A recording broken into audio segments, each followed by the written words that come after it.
Moi, je me suis créé avec le sport. Moi, je peux le dire clairement. Ma personne s'est vraiment créée avec le hockey parce que c'est vrai que c'était quelque chose où je pouvais m'exprimer. C'est quelque chose où je pouvais être valorisé quand j'étais gamin. Ça m'a permis de rencontrer beaucoup de monde. Ça m'a permis d'affronter des choses pas faciles, de surpasser pas mal de choses. Salut à toutes et à tous, bienvenue dans La Voix des Gardiens, le podcast qui plonge dans leur univers. Vous le savez, depuis maintenant 3 saisons, mes invités se livrent en longueur avec sincérité et bonne humeur sur leur carrière, avec des anecdotes, des confessions et même parfois des conseils. Pendant cette saison 4, on va continuer à se pencher sur la grande famille des gardiens, qu'importe le sport. Un poste à part, diront certains, pour les fous diront d'autres, mais avant tout indispensable dans une équipe. Et c'est justement pour ça que j'ai voulu interroger les spécialistes du poste. Et si vous découvrez La Voix des Gardiens grâce à cet épisode, 3 saisons vous attendent. Pour les réécouter, on se retrouve sur les plateformes d'écoute et sur les réseaux sociaux. Bonne écoute! Changement de sport, changement de surface pour ce nouvel épisode de La Voix des Gardiens. Pas de stade, pas de gymnase, pas de piscine cette fois, mais une patinoire. Pour ceux qui nous découvrent avec cet épisode, l'idée sera la même que depuis le début, depuis le lancement de ce podcast en 2023. Parler des gardiens de but. Et ce sera des gardiens de hockey sur glace cette fois, avec la référence du poste en France. Bonjour Christophe Baluette. Bonjour Alexandre.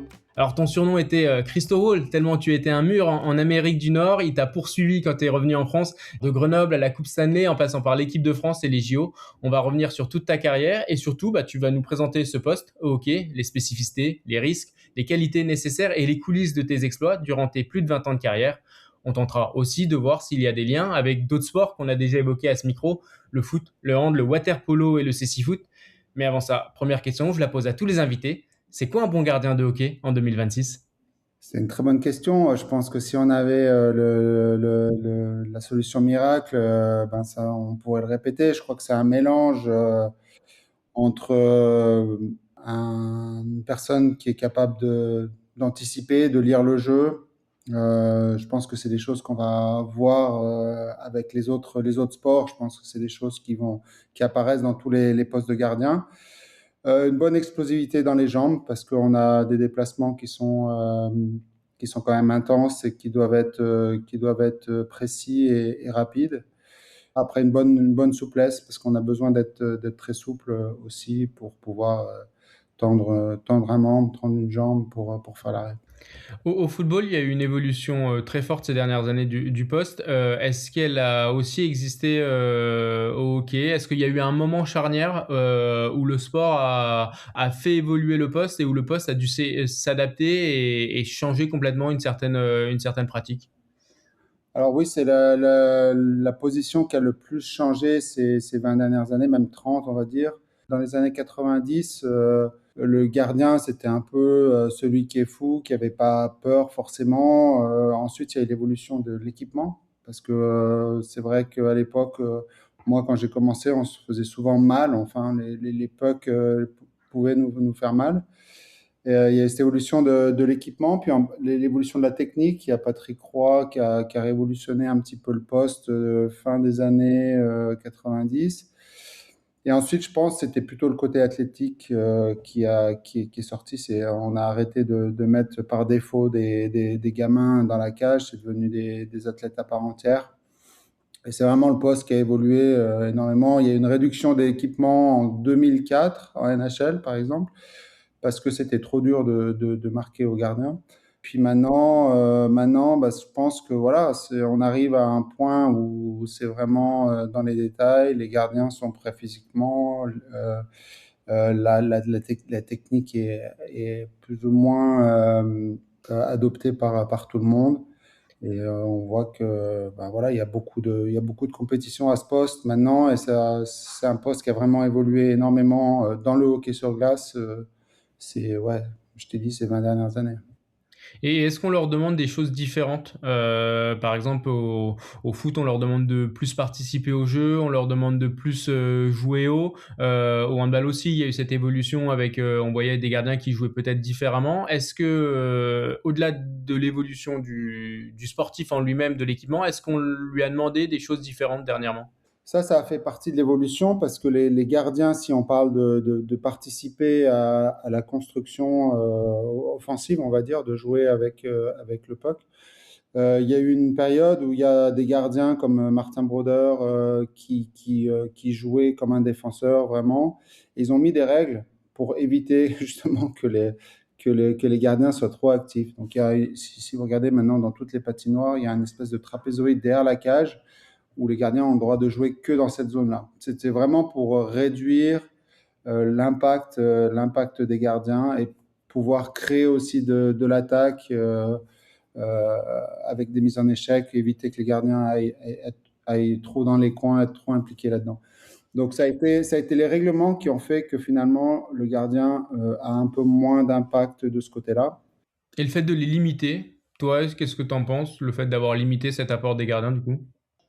Il y a toujours un apport, hein. Les bons gardiens qui jouent avec le puck, ça existe toujours, et c'est toujours une plus-value. C'est juste qu'ils sont un peu plus dans une boîte, hein. C'est-à-dire qu'ils sont un peu plus dans une zone où ils peuvent éventuellement participer. Mais encore une fois, les gardiens qui savent bien jouer avec le puck, ils ont encore leur mot à dire. Et c'est, comme je te l'ai dit, c'est encore une plus-value et ça fait partie des qualités modernes du gardien de but. Avant de rentrer dans le détail du poste de gardien au hockey, je l'avais dit, on va essayer de faire des liens avec d'autres sports qui ont été évoqués. Est-ce que toi, tu arrives à trouver des liens, à trouver des ressemblances? Est-ce que tu avais un œil qui te permettait des fois de regarder d'autres sports avec le foot, avec le handball, avec le water-polo? Je crois qu'on a toujours un œil attentif sur les autres postes de gardien. J'avais pu échanger justement avec Thierry Omeyer il y a quelques années. Je crois qu'on se comprend assez bien, hein, mais si on regarde un peu plus dans les aspects spécifiques du poste de gardien, effectivement, on va retrouver des composantes qui sont identiques, comme la lecture du jeu, de savoir qui est le joueur le plus dangereux, et des questions de lecture de la balle ou du puck. Je pense que ça, c'est des années d'entraînement. Si on regarde le handball, il y a une lecture, il y a un petit côté aussi poker, savoir ce qu'on donne, savoir ce qu'on doit prendre, hein, c'est-à-dire quelle surface on donne au shooter. Donc ça, c'est des composantes, je pense, qui reviennent un petit peu dans tous les sports. Alors justement, on parlait. Alors c'est un geste du foot, mais quand le gardien se met en croix, alors je sais pas si tu vois un peu, mais c'est quand il se met à genoux et qu'il tend les bras. Et souvent on dit, quand cette mode est arrivée au foot, on disait oui, il se met comme un gardien de hand. Et moi, j'ai plus l'impression que c'est comme un gardien de hockey justement, où là où vous devez défendre des zones assez basses parce que le but est assez bas. Et j'ai plus l'impression que ça ressemble à ça. Oui, c'est vrai. Bah, nous, concrètement, c'est vraiment ce qui a changé dans les années 90. C'est ça, c'est-à-dire que le système des gardiens ont forcé les joueurs à justement utiliser le haut du filet.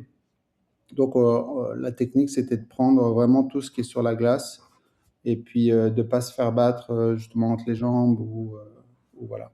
Donc ça a été quelque chose qui est maintenant qui est inné. C'est vrai que nous, on joue beaucoup sur ça, en fait, sur tomber à genoux, essayer de se faire le plus gros possible et forcer les joueurs à nous battre avec un shoot dans le haut du filet. Je ne peux pas rentrer dans les détails pour les gardiens de foot, mais il me semble que c'est quand même stratégiquement l'idée de se faire gros et de forcer le joueur à aller autour du gardien. C'est quelque chose qui me parle forcément quand moi, on parle, en tout cas dans le hockey, c'est quelque chose qui me parle. Ouais, parce que vous, du coup, au hockey, l'idée, c'est de prendre le plus de place sur la partie près de la glace, au sol, parce que ça oblige, du coup, le shooter à élever un peu son palais, quoi. C'est Tout en ça. sachant que vous avez les mains sur le haut du corps, vous aussi, en plus, où vous pouvez... Bah, il y a eu pas mal de stats qui ont été faites dans les années justement 90 et là, c'était 80% des buts étaient inscrits au niveau de la glace et les gardiens jouaient beaucoup plus debout. Donc Patrick Roy et le mentor de toute cette tactique-là, c'est François Allaire qui a développé ce style-là dans les années 90 toujours. Donc et à essayer de couvrir justement le plus d'espace sur le bas de la cage et forcer les joueurs. Et on considère qu'un but entre les jambes, c'est souvent un mauvais but pour les gardiens. Donc voilà, ça m'étonne pas tellement. L'idée de jouer gros et de forcer le joueur à mettre un bon shoot, c'est quelque chose qui est vraiment présent. On va maintenant revenir un peu plus sur ta carrière à toi. Déjà, première question, comment on se met au hockey quand on est un jeune Français originaire de l'Isère? C'est pas le sport qui vient forcément à l'esprit numéro un quand on est en France, contrairement à d'autres pays comme le Canada. Mais voilà, comment tu t'es mis au hockey? Comment ça a commencé pour toi? Bah, ça a commencé, je crois que c'est mon père qui a amené mon frère et moi voir des matchs de hockey parce en fait, on a eu les JO en 68 à Grenoble et mon père est vraiment tombé amoureux du sport, enfin tombé amoureux, il a vraiment aimé aller regarder les matchs. Il nous a amenés, mon frère a commencé à jouer au hockey, puis moi je l'ai un peu suivi. Je n'étais pas forcément mordu au début. Assez vite, finalement, ils avaient besoin d'un gardien. Je me suis mis. Puis c'est vrai qu'après, on est vraiment tombé dedans avec mon frère. On a vraiment joué au hockey partout, tout le temps. On a ramené les copains du quartier. On a eu beaucoup d'enfants qui ont commencé le hockey aussi avec nous. Donc voilà, un peu comme des petits Canadiens à jouer dans la rue, dans la maison, à un peu tout casser. Et puis voilà, mon frère est encore actif dans le hockey. C'est vraiment une passion pour nous deux. On est vraiment encore vraiment actifs là-dedans. Et pourquoi ce poste pour toi? Pourquoi tu as choisi d'être gardien? Pourquoi ce poste? Je pense que c'est déjà. Bon, je pense que ça s'est fait comme ça parce qu'ils avaient besoin d'un gardien dans l'équipe. Je voulais être un peu différent de mon frère. Et puis ça, finalement, c'est quelque chose qui me correspond assez bien parce que j'ai utilisé le passé, j'étais un petit peu introverti, un petit peu dans ma bulle comme ça. Et le poste de gardien, ça m'a permis justement d'être bien dans ma bulle, dans ma cage, et puis de faut savoir que le poste de gardien, un peu tous les postes finalement de gardien de but, mais au hockey sur glace, on a quand même beaucoup de shoots, on est quand même beaucoup sur le résultat. On peut faire basculer assez vite le résultat d'un match.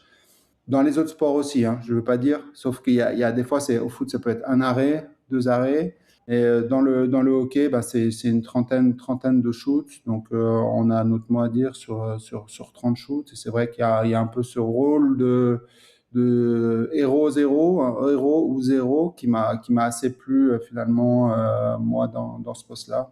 Oui, puis à la différence du hand, c'est que, alors Vincent Gérard le disait à ce micro, c'est que le poste de gardien au hand, c'est de gérer l'échec permanent parce qu'un gardien qui fait 45% d'arrêt ou 50% d'arrêt, il fait un bon match au hand par rapport à la répétition, par rapport au nombre de buts qu'il y a.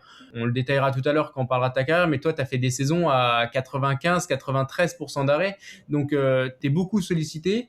Mais avec aussi un pourcentage d'arrêt qui est beaucoup plus élevé et donc plus de répétitions. Voilà, moi, c'est pas moi seulement, hein. Les bons gardiens sont en général au-dessus de 90%. C'est des matchs c'est quoi, deux et demi, trois buts par match. À deux, on a une chance de gagner. À trois, ça devient difficile. À quatre, c'est plus rare. Alors maintenant, j'avais quelques petites questions alors pour les personnes qui découvrent le hockey sur glace avec ce podcast. Quelques questions de néophytes. Déjà, première question, quel est le poids de l'équipement que vous avez sur le dos? Ça va être une quinzaine de kilos à peu près, peut-être un peu moins maintenant. À l'époque, c'était beaucoup plus lourd parce que les matériaux, l'évolution de l'équipement a beaucoup changé. Maintenant, c'est devenu très très léger, mais ouais, je vais dire peut-être 10 kilos. Autre question, la vitesse d'un puck. Sur une situation, dans les All-Star Games, ils font des shoots qui sont à 160, 170 km/h. Un slap shot, c'est-à-dire un shoot qui vient de très haut. Maintenant, dans les matchs, c'est plutôt des lancers du poignet. Je pense qu'ils sont plus dans les 100, 120, 130, des choses comme ça. Et alors, est-ce qu'on arrive à voir le palais quand il arrive, par rapport à la taille, par rapport à la vitesse, ou alors est-ce que c'est par rapport au geste de l'attaquant ou du tireur, ou bah, ou gardien, vous anticipez une zone où il va tirer et vous y mettez sans forcément voir? Comment ça se passe? Mais ça, je pense que c'est quelque chose qui est valable pour tous les autres postes de gardien, mais pour parler spécifiquement du hockey, nous, on arrive à lire si le palais est derrière la palette du joueur, si les yeux, qu'est-ce qu'ils regardent, et ensuite le release, la libération du puck en général dans on va dire le premier mètre, on va savoir exactement où il va arriver. Mais ça c'est bien sûr l'entraînement qui fait qu'on a l'habitude de lire la trajectoire du puck sur une petite trajectoire. Avec toutes ces informations-là, on va avoir à peu près une bonne idée de où va aller le puck.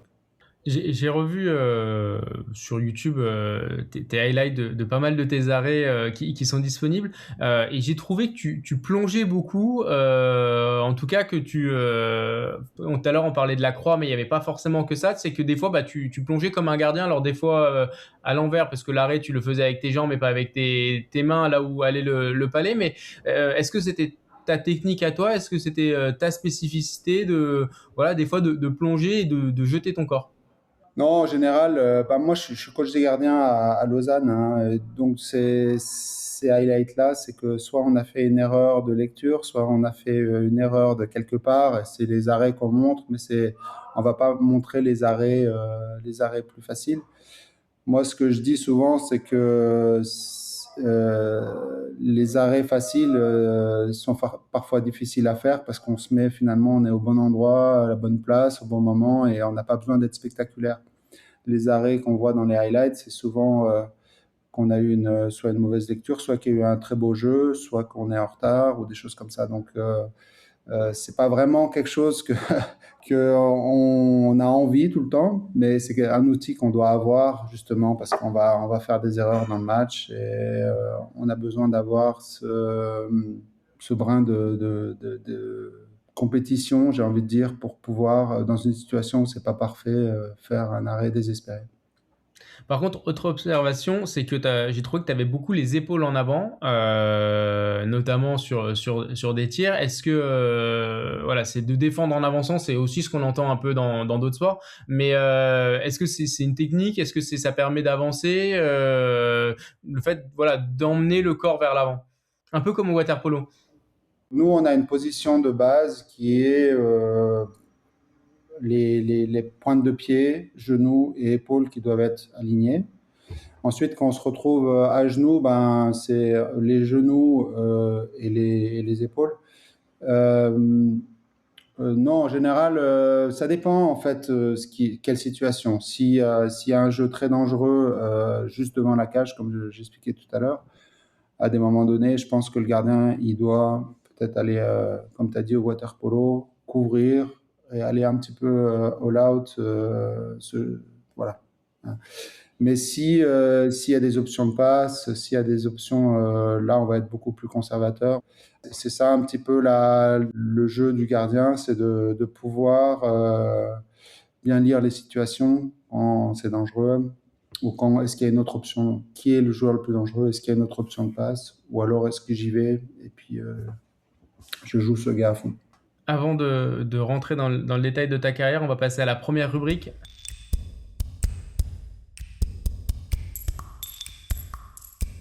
C'est le podium de ta carrière, c'est les 3 images fortes de ta carrière. Si tu devais en mettre une à la 3e place. Il faut déjà que je réfléchisse aux deux premières, ça veut dire, hein. Troisième place, je mettrais le All-Star Game. C'est pas quelque chose que, à l'époque, je recherchais ou voilà. Mais une fois que j'ai fini ma carrière, je suis bien content d'avoir participé à ça, de me dire que je faisais partie de l'élite et c'était un moment assez incroyable à vivre. Mais je crois que quand on joue pour gagner. C'est pour ça que c'est en troisième et c'est parce que j'ai arrêté que je le dis maintenant. À la 2e place. Euh, À la deuxième place, je vais dire, je crois, les championnats du monde en 2014 avec l'équipe de France en Biélorussie. Parce on avait fait ouais, vraiment une super compétition. On avait les jeunes joueurs qui étaient forts. On avait une vieille garde qui était encore en pleine possession. Puis on avait fait le quart de finale contre les Russes. Et on avait été bons. Enfin, vraiment, on avait fait un beau championnat du monde. Et puis même humainement dans le groupe, c'était une année incroyable. Et du coup, à la première place. À première place, je pense que c'est les titres, donc que ce soit la Coupe Stanley, même le titre à Grenoble. Enfin, j'ai eu la chance de gagner pas mal de championnats différents. Mais je crois que quand on joue, c'est pour justement c'est pour gagner des titres et c'est difficile de les mettre à des niveaux différents. Mais même si, voilà, la Coupe Stanley, c'est vrai que tout le monde, enfin, on parle beaucoup de ça. J'ai aussi un peu moins joué à la Coupe Stanley, donc pour moi, c'est pour ça que je la mets, je pense, au même niveau que les autres. Mais je crois que quand on gagne, voilà, c'est l'accomplissement Ouais. du travail de toute une année en équipe et il n'y a pas de meilleur feeling que ça. Alors, on va maintenant parler de ta carrière à toi. Alors, quand on est jeune hockeyeur près de Grenoble, enfant, adolescent ou jeune adulte, est-ce qu'on peut rêver de NHL ou alors c'est quelque chose qui est vraiment très, très éloigné par rapport au nombre de Français qui ont joué, par rapport au niveau, par rapport à la reconnaissance de la France par rapport à ces pays-là, comment ils nous voient ici, nous en France. Est-ce que tu rêvais de NHL? Alors rêver dans le sens rêve, vraiment, oui, mais penser que ça soit possible, non. Hein, c'est-à-dire que c'était un rêve absolument impossible. Faut savoir qu'à l'époque, nous, on n'avait pas forcément accès non plus à ce qui se passait en NHL. On n'avait pas Internet, on n'avait pas de... Je crois que Canal a montré des images de NHL, c'était dans les années 90, c'était les premières fois. Après, la chance qu'on a eue quand on était jeune, c'était d'aller au tournoi Piwi. C'est un tournoi au Québec qui est vieux et qui a, je sais pas, il y a énormément d'équipes et c'est vrai que là, ça ouvre les yeux parce qu'on est allé voir l'entraînement des Canadiens de Montréal. On jouait dans une patinoire de 20 000 places. Il y avait 10 000 personnes pour voir des enfants de 13 ans. Donc là, on ouvre un peu les yeux sur ce qui se passe là-bas. Mais non, non, moi-même très tard, hein, moi j'ai toujours rêvé de jouer pour le club de Grenoble et de jouer pour l'équipe de France.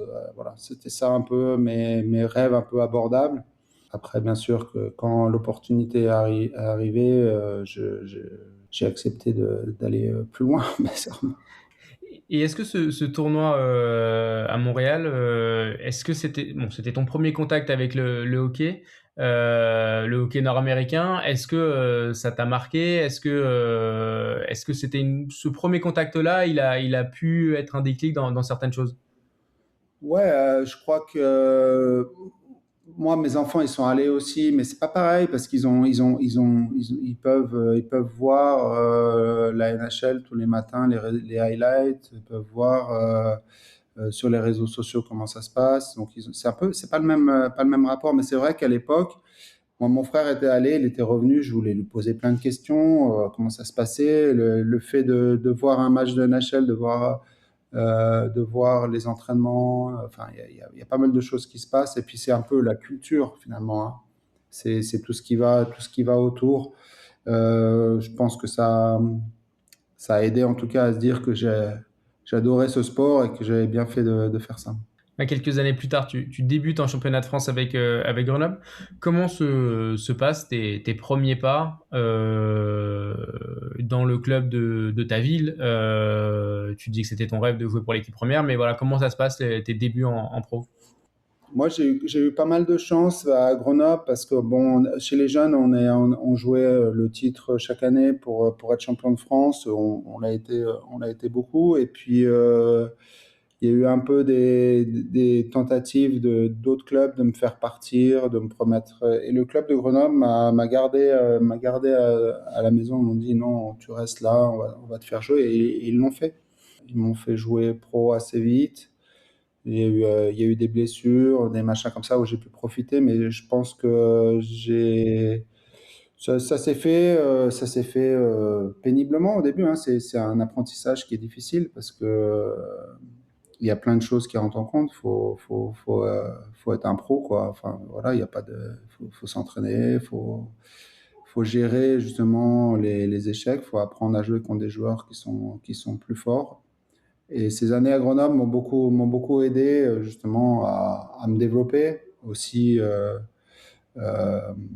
mentalement, je crois, pour savoir quel genre de gardien j'étais et puis à saisir mes chances, enfin plein de choses comme ça. Tu parlais de la confiance que t'a montré le club de Grenoble quand tu étais jeune gardien. Bon, alors tu leur as très vite rendu, hein, parce que de première ou deuxième saison, t'es meilleur gardien du championnat et 2 années plus tard, t'es meilleur gardien et meilleur joueur. Là, du coup, c'est un statut. Est-ce que le statut il change un peu? Est-ce que tu sors de ce statut jeune gardien qui découvre? Est-ce qu'il y a cette modification-là? Est-ce qu'elle a existé? Oui, oui, mais après le statut, finalement, moi je m'en foutais un petit peu. Je crois que c'est plus moi la confiance que j'ai accumulée dans ces années-là, de vouloir aller plus haut. Puis ensuite, après cette année-là, où on a gagné avec Grenoble, je suis parti tout de suite jouer en Suisse. Donc, j'étais plus en France. Ça m'a aidé forcément pour l'équipe de France. Ça m'a aidé pour m'installer vraiment avec l'équipe de France. Et puis aussi pour partir quelque part, pour partir en Suisse, voilà. Et est-ce que le rythme de match, est-ce que le rythme de vie était le même que maintenant? Alors, parce que maintenant, globalement, les joueurs sont dans des bus couchettes durant toute la saison. Ils traversent la France dans des bus couchettes parce qu'il y a des matchs tous les 2 jours et parfois de Rouen à Grenoble, à Nice, à Bordeaux. Est-ce que c'était déjà le cas? Et en quoi ça peut impacter aussi une vie, une carrière d'avoir ce rythme-là qui est plus rythmé que d'autres sports? À l'époque, je crois qu'on avait moins de matchs. Je pense que c'était une petite trentaine de matchs, si je ne me trompe pas.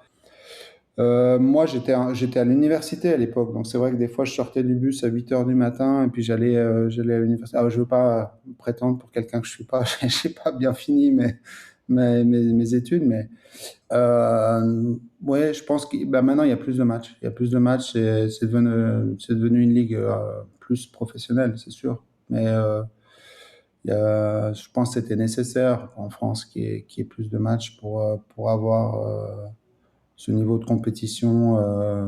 Voilà. Par rapport à la Suisse, c'est vrai qu'après Grenoble, tu signes en Suisse. Est-ce que tu remarques très vite une différence, soit dans le style de jeu ou ne serait-ce qu'à l'entraînement? Est-ce que tu apprends une nouvelle technique? Est-ce que tu apprends une nouvelle forme de travail? Disons que moi, j'ai signé en Suisse et puis ils m'ont dit tu restes avec nous cet été, tu fais l'entraînement d'été. Donc je m'étais jamais entraîné comme ça, hein. Déjà, ça, c'était le premier point, c'est-à-dire que j'ai découvert une structure professionnelle où les gars étaient beaucoup plus prêts physiquement. Et du coup, bah, ça m'a beaucoup aidé quand même, moi, dans ma carrière, parce que la préparation d'été, je l'avais faite, on la faisait vraiment, c'était un peu à l'arrache, quoi, à l'époque, hein. Et puis, pour la première fois de ma vie, j'avais un entraîneur des gardiens.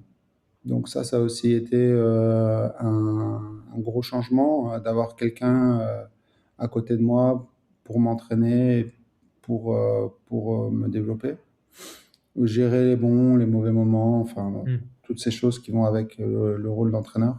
Ça allait beaucoup plus vite aussi, hein. Le championnat suisse était, enfin, est toujours un peu au-dessus de la France. Donc il y a plein de choses auxquelles j'ai dû m'adapter.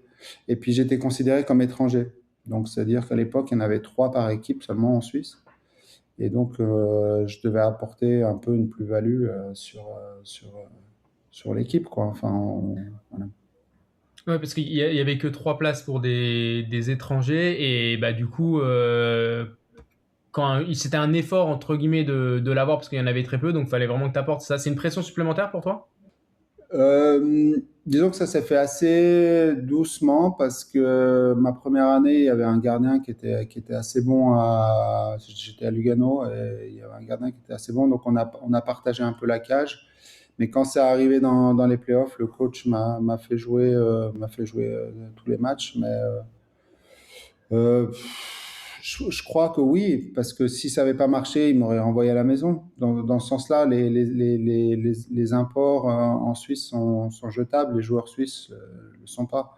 Et donc il fallait produire quand même. Je crois que avec le recul, mon ancien coach de gardien justement m'a dit que si j'avais pas fait un bon premier match, par exemple, bah, ça aurait été fini.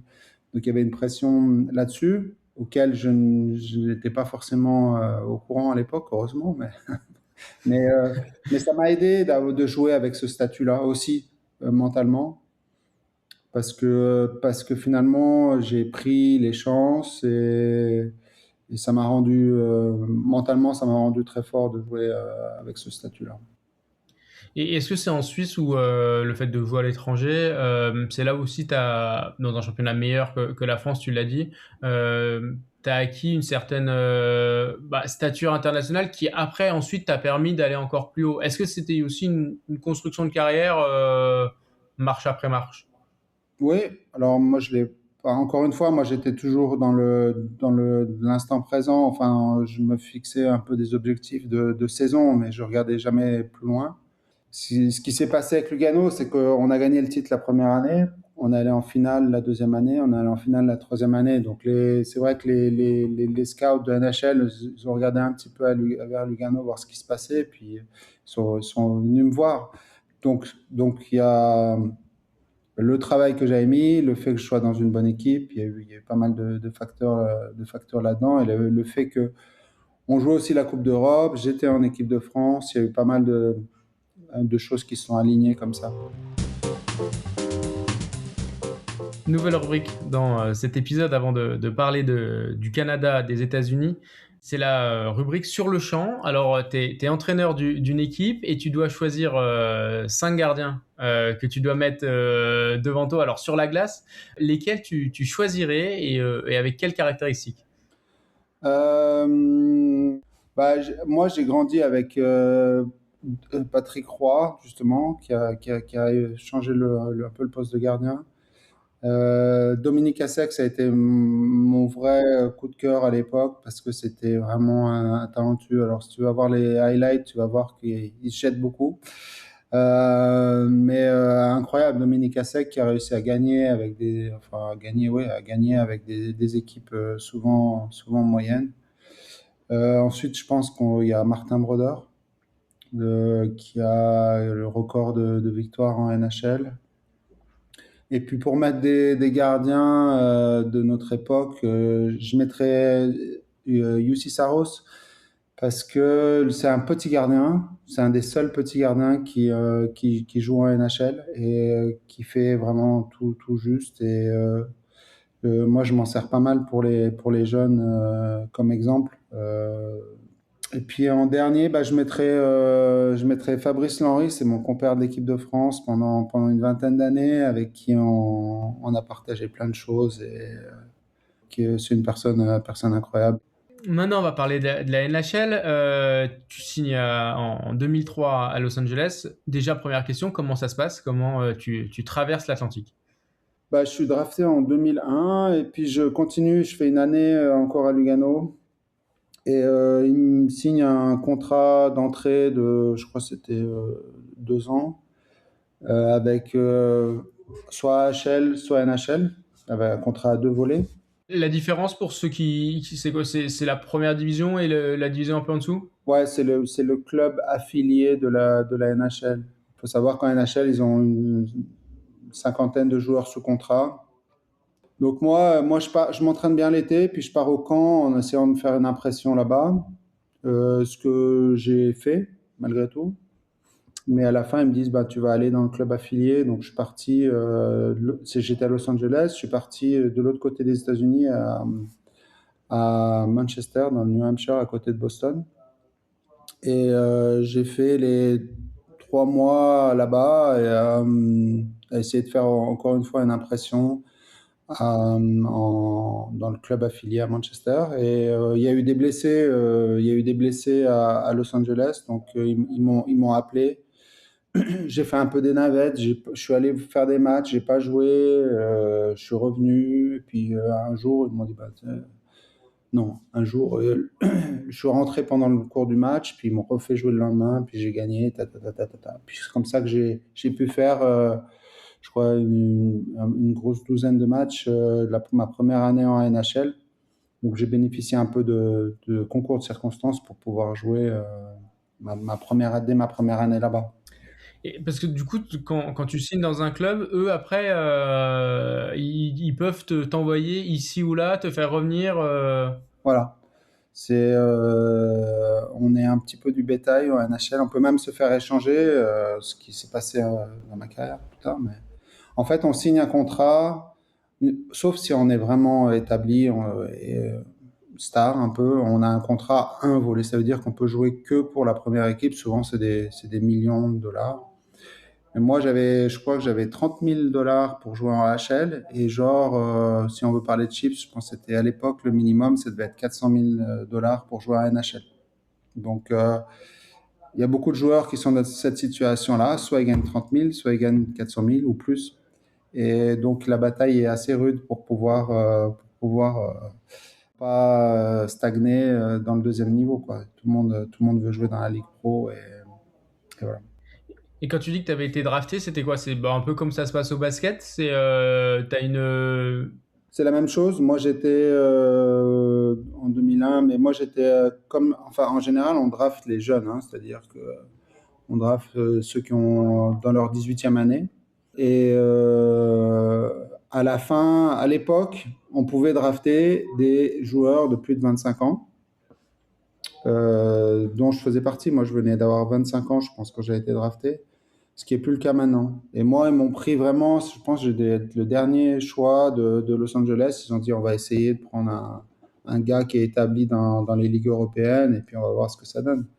Voilà. Et puis c'est comme ça que j'ai été drafté. Mais c'est vrai que c'était pas au premier tour en allant avec la cravate, avec la casquette. C'était pas ça. J'étais pas invité. Je savais même pas que j'étais drafté. On m'a appelé le lendemain. Et voilà. C'est comme ça. Mentalement, humainement, qu'est-ce que ça fait quand bah, tu es un gardien établi en France, tu es un gardien établi en Suisse, en Coupe d'Europe en Europe, en équipe de France, et quand tu arrives là-haut et que tu redeviens quasiment bah, un jeune qui sort du centre de formation, mais un jeune rookie qui est pas forcément, qui a pas la même reconnaissance. Est-ce que humainement, faut le digérer? Tu as tout à fait raison. Je crois que il faut tout recommencer à zéro. Donc, ça dépend comment tu l'approches. Moi, j'étais très conscient de ça, que on n'allait pas me donner du crédit sur ce que j'avais fait en Europe. Donc, la première des choses, souvent, c'est d'avoir conscience des choses, comment ça se passe. Et heureusement, j'avais assez conscience de ça, on n'allait rien me donner, qu'il fallait que j'aille chercher tout ce que je voulais prendre, quoi. Et c'est vrai que c'est un peu dur, c'est un peu dur. Ouais, il faut vraiment tout recommencer, mais c'est aussi un beau challenge, je trouve, voilà, moi, il y avait des joueurs qui disaient, ah, putain, t'es pas mal quand même et tout. Voilà, quand ça commence un peu comme ça, c'est que tu fais une bonne impression, puis que tu marques des points. Durant toute ta carrière, tu as connu plusieurs alternances, plusieurs hiérarchies au niveau du poste. J'ai envie de revenir sur deux particulières qui m'ont un peu étonné quand je les ai découvertes en lisant des papiers sur toi. C'est que, alors il y en a une où tous les deux buts encaissés, le gardien sortait. Ouais. Et il y en a une autre, c'était vous jouiez deux matchs jusqu'à un moment de la saison où ça devenait un peu sérieux enfin un peu plus sérieux en tout cas. Et là, il y avait un numéro un. Mais en tant que gardien, c'est différentes formules, ou alors même il y a la formule où tu es numéro un attitré, tu joues tout le temps. Comment faut les gérer, et avec le recul, quel est ton avis là-dessus, toi qui les as vécus? Euh, Sur le fait des deux buts là, il y a des coachs le changement de gardien, c'est un peu moins cohérent, hein. Ça veut dire que nous, on change pas forcément. En général, soit le gardien a une mauvaise soirée, soit les buts sont assez rapprochés, on essaie de changer un peu le momentum, ou soit le gardien joue pas bien, puis on essaie aussi de changer, d'amener une nouvelle dynamique. Mais ça arrive, je sais pas moi, sur une saison, ça arrive 4-5 fois sur 50 matchs, c'est pas énorme, énorme. Et ce coach qui était à Los Angeles, lui, au bout de 2 buts, au début du match, il changeait tout de suite. Donc moi, ça m'a permis de faire beaucoup de matchs parce que j'étais pas numéro un. Donc quelque part, ça m'a servi. Euh, mais j'ai pas d'avis. Je pense que c'est propre au coach de décider. Faut juste connaître les règles un petit peu et savoir comment les gens fonctionnent. C'est vrai que les nouvelles générations, les jeunes gardiens, par exemple, maintenant, ils aiment pas se faire sortir, ils demandent tout le temps pourquoi. Nous, à l'époque, je pense qu'on se posait un peu moins de questions et puis on respectait le choix de l'entraîneur ou des choses comme ça. Mais voilà, après, sur l'alternance, c'est vrai que il y a une nouvelle trend un petit peu dans le hockey, c'est que les gardiens maintenant se partagent beaucoup plus la cage durant la saison. Hein. Avant, il y avait des numéros 1, des mecs qui jouaient 80-90% des matchs. Maintenant, on est plus sur des 60-40 avec des numéros 1 puis des numéros 2 qui sont capables d'alléger un petit peu justement l'état de fatigue parce que les saisons sont très longues, il y a beaucoup de matchs. Deux, parce que l'état physique et ce qu'on demande aux gardiens maintenant est beaucoup plus dur qu'à l'époque. Et pour éviter les blessures, la fraîcheur mentale, enfin, il y a plein de choses, il y a plein de choses comme ça. Et c'est des questions qui sont un peu moins posées quand on arrive dans les playoffs, là où on ride, on continue souvent avec le même gars. En 2010, on ne peut pas ne pas l'aborder, c'est la Coupe Stanley. T'es le seul Français encore aujourd'hui à l'avoir remporté. Qu'est-ce que ça représente? Bah, c'était une super aventure. C'était assez incroyable à vivre aussi. C'était une année un peu bizarre, mais moi, c'est vrai qu'à Chicago, j'ai pas joué mon meilleur hockey.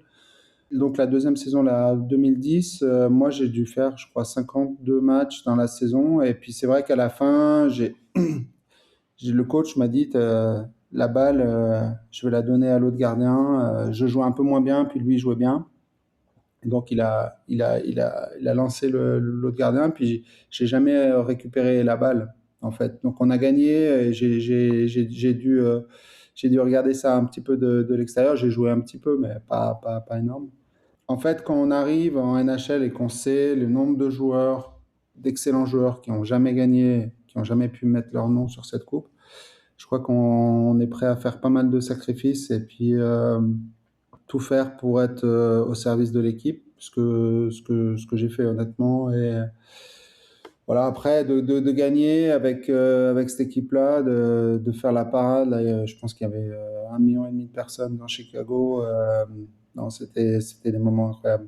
Et puis toi, tu as pu l'amener après en France. Il y a une photo de toi devant la Tour Eiffel. Avec la Coupe Stanley, c'est vrai il y a ce cérémonial. Chaque joueur a le droit de la prendre pendant l'été, pendant 24 heures. Donc moi, je crois qu'elle est arrivée de Slovaquie. Il y a un gars qui voyage avec, qui est arrivé à l'aéroport de Genève et pendant 24 heures, on l'a optimisé vraiment la Coupe Stanley. À Grenoble, on est allé à l'hôpital avec, on a fait une cérémonie dans la patinoire la journée pour que le plus de gens possible puissent la voir. Et puis après avec les amis, et le lendemain on est parti à Paris où on a aussi voulu faire ce cliché avec deux vieilles dames, hein, la Tour Eiffel et la Coupe Stanley qui est aussi vieille et vouloir faire aussi donner l'accès aux gens, aux Parisiens ou les gens qui sont un peu plus dans le nord de la France de pouvoir la voir. Et non, c'était une excellente. C'est excellent 24 heures, un peu dur physiquement, mais c'était vraiment sympa. C'était 24 heures intenses, ouais. Intense, mais un très bon moment.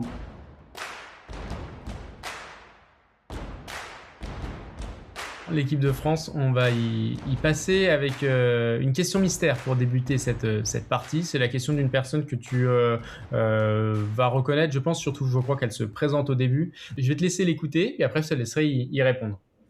Salut Christo, c'est Quentin Papillon. Moi, la petite question, c'était de savoir c'est quoi ton discours interne que tu peux avoir avec toi-même. Ça peut être soit après une grosse séquence ou une mauvaise, ou par exemple avant des pénaltys ou ce genre de choses. Voilà. C'est une très bonne question.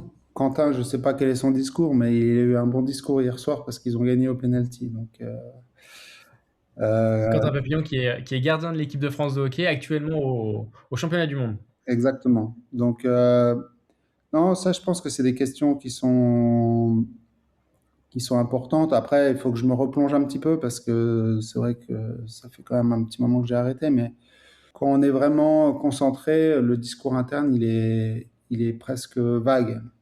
Hein. Il y a pas de mots qui sont très clairs. Je crois quand on est vraiment dans notre bulle, on doit se dire des choses, mais je pense que je m'en souviens pas forcément tout le temps. Et je pense que c'est de rester positif, en tout cas, d'avoir des mots positifs, enfin des mots, pas de négation, pas de choses comme ça, mais de rester concentré sur ce qu'il y a à faire. En tout cas, ne pas regarder le résultat final. Euh, ouais, c'est un petit peu, c'est dur pour moi. Je suis en train de me replonger un petit peu dans ma tête, mais non, je crois on est locked in, on est vraiment dans sa tête. Je pense on, on refuse de se faire battre et ouais, ce genre de trucs-là. L'équipe de France, ça représentait quoi pour toi? Bah, ça a représenté beaucoup quand même, hein, parce que c'est vrai que ça fait partie toute ma carrière. J'ai eu beaucoup de chance de connaître la génération d'avant qui a beaucoup travaillé pour amener le hockey à un bon niveau. Nous, on a été un peu les garants du succès de la génération d'après. Donc là, je parle avec Laurent Meunier, Baptiste Amar, Yorick Trey, des gars qui ont fait des longues carrières en équipe de France sans l'apport des franco-canadiens. Et aussi d'amener l'esprit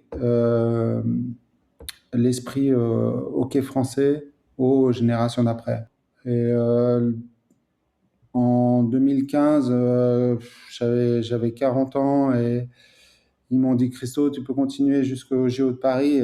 C'était assez dur pour ma famille, mais c'était aussi un point d'orgue assez exceptionnel de pouvoir finir pour moi l'équipe de France à Paris en 2017. Ouais, c'était le mondial, ouais. C'était le. Donc là où je savais avant que j'allais finir là-dessus. Je pense que c'était incroyable pour moi de pouvoir finir comme ça. Ça marquait la fin. Je n'ai plus beaucoup à donner au hockey, donc c'était le temps de toute façon. Mais non, moi j'étais content de participer à ça, de pouvoir finir comme ça, et c'était une chance exceptionnelle. Tu as eu la chance de jouer deux Jeux Olympiques. On va aussi parler des derniers là, en 2026 où tu étais dans le staff de l'équipe de France. Mais les deux JO en tant que sportif, en tant que gardien, 98 et 2002.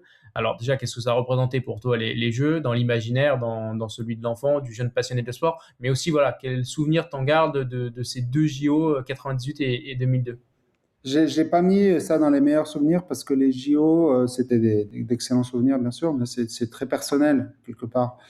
Euh, mon père m'avait fait, par exemple, un cahier quand j'étais tout petit, des photos jusqu'au JO ou un truc comme ça.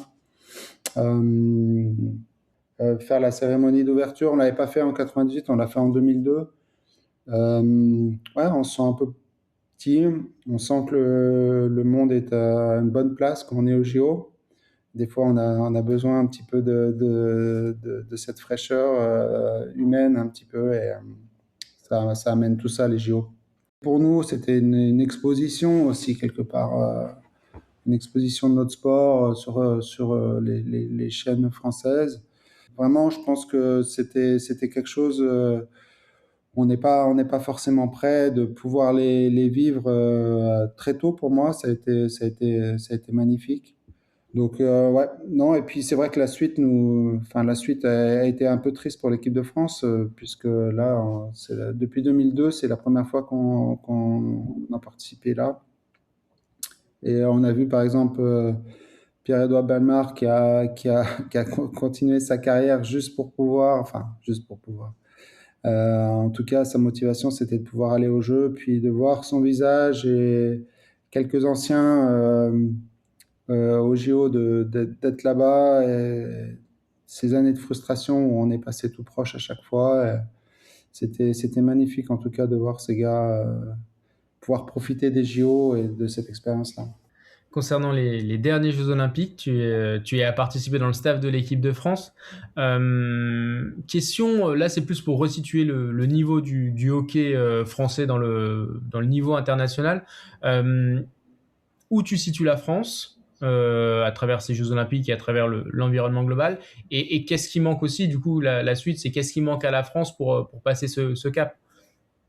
Alors là, c'est vrai que bon, au JO, on a rencontré vraiment les meilleures nations du monde avec les meilleurs joueurs, ce qui n'est pas forcément le cas au championnat du monde, puisque les joueurs sont encore en train de jouer en NHL.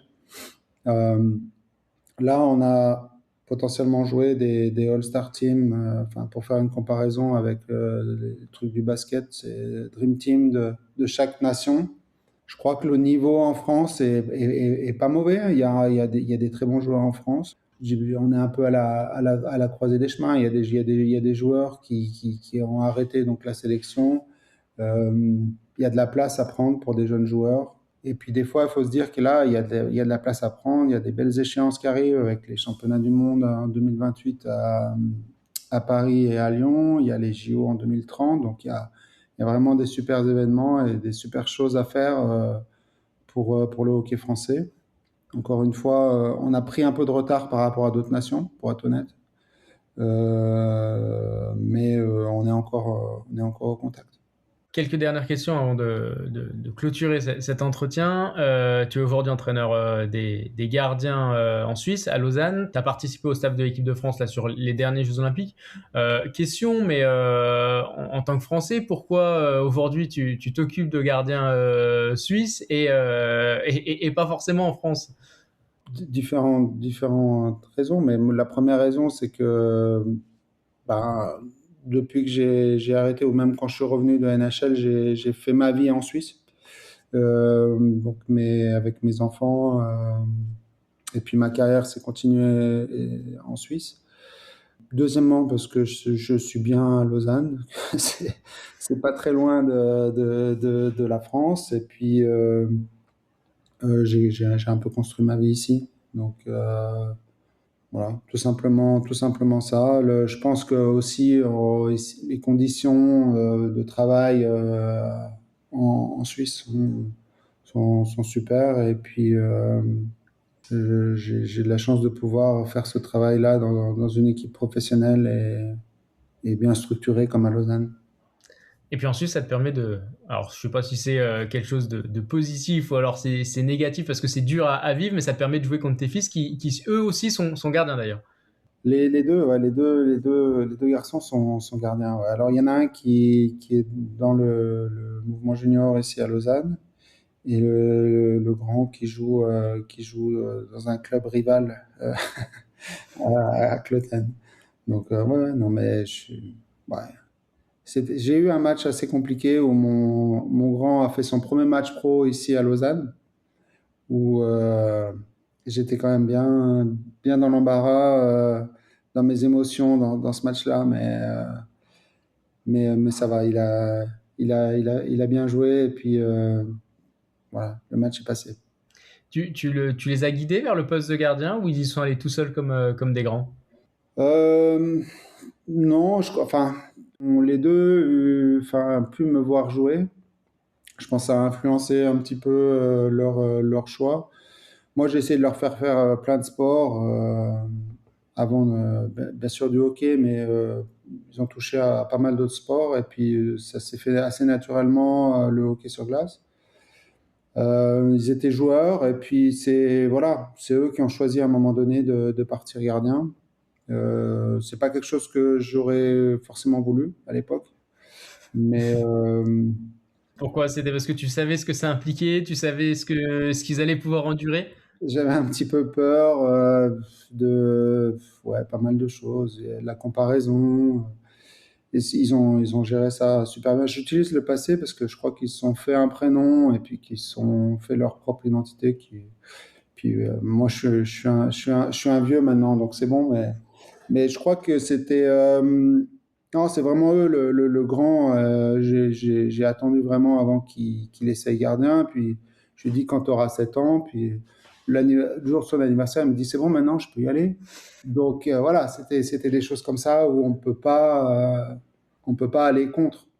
Dernière chose dont on n'a pas abordé dans cet épisode, mais t'en as déjà parlé et je voulais voir en quoi, pour un sportif de niveau, on l'entend assez rarement, alors du coup, je voulais voir avec toi, c'est le côté émotivité. Tu l'as dit dans plusieurs entretiens que tu étais émotif, tu t'en es pas caché.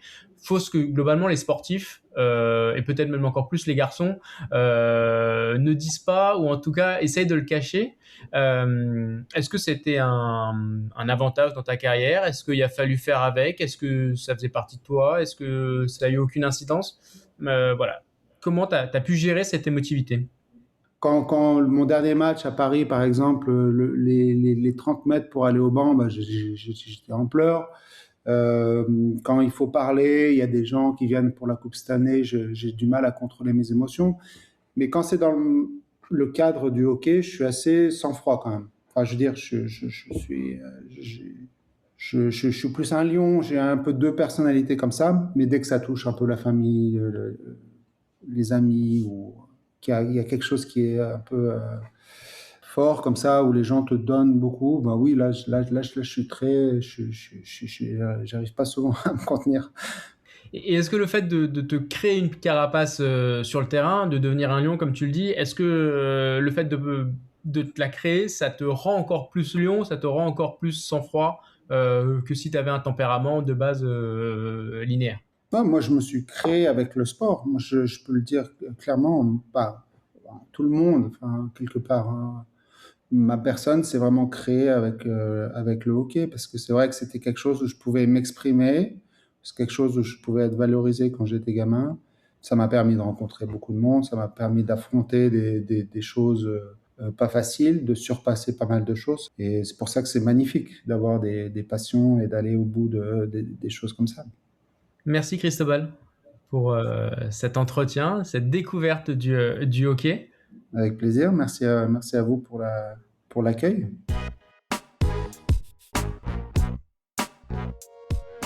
On va terminer avec le face-à-face. C'est des petites questions et des réponses rapides. D'accord. Ton plus bel arrêt? Celui contre le Canada, c'est celui qu'on me parle le plus. C'est celui qui me vient à l'esprit. Ce qui te fascine chez les gardiens? C'est l'aspect mental. Ce qui t'énerve le plus chez un gardien?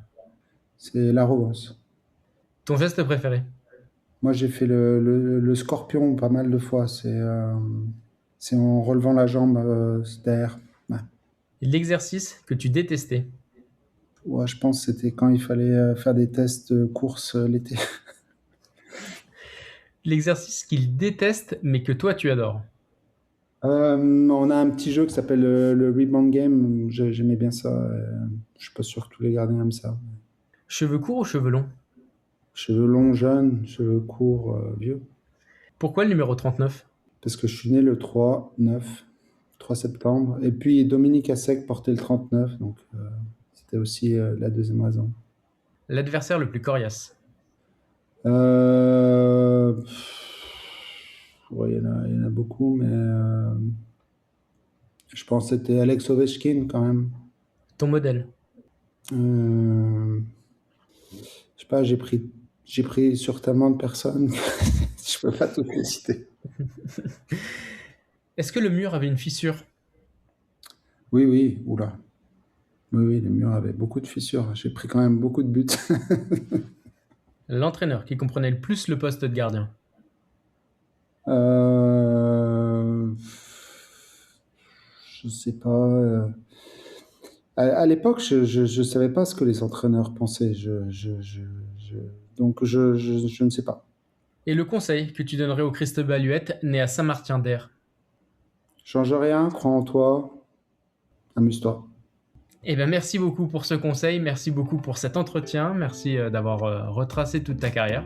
Merci à toi, Alexandre. C'est un grand plaisir de te recevoir dans ce podcast. Plaisir partagé. Merci à vous aussi de nous avoir écoutés, merci de votre fidélité, j'espère que ce nouvel épisode vous a plu. L'exploration du poste de gardien continue, plus de 35 invités ont déjà partagé les coulisses de leur carrière, en Ligue 1, en Ligue des Champions, en Coupe du Monde ou au JO, dans différents sports, dans les années 80, 90, 2000 et tous ceux encore en activité. Alors n'hésitez pas à parler du podcast autour de vous, à vos coéquipiers, vos amis, à tous les fans de sport pour l'encourager et lui donner un maximum de visibilité. D'ailleurs, abonnez-vous sur les réseaux sociaux, les plateformes d'écoute pour ne rien louper de cette nouvelle saison du podcast. Mais aussi partagez-le, commentez-le, notez-le, c'est important pour que la voix des gardiens résonne encore plus et qu'un maximum de passionnés plongent avec nous dans l'aventure.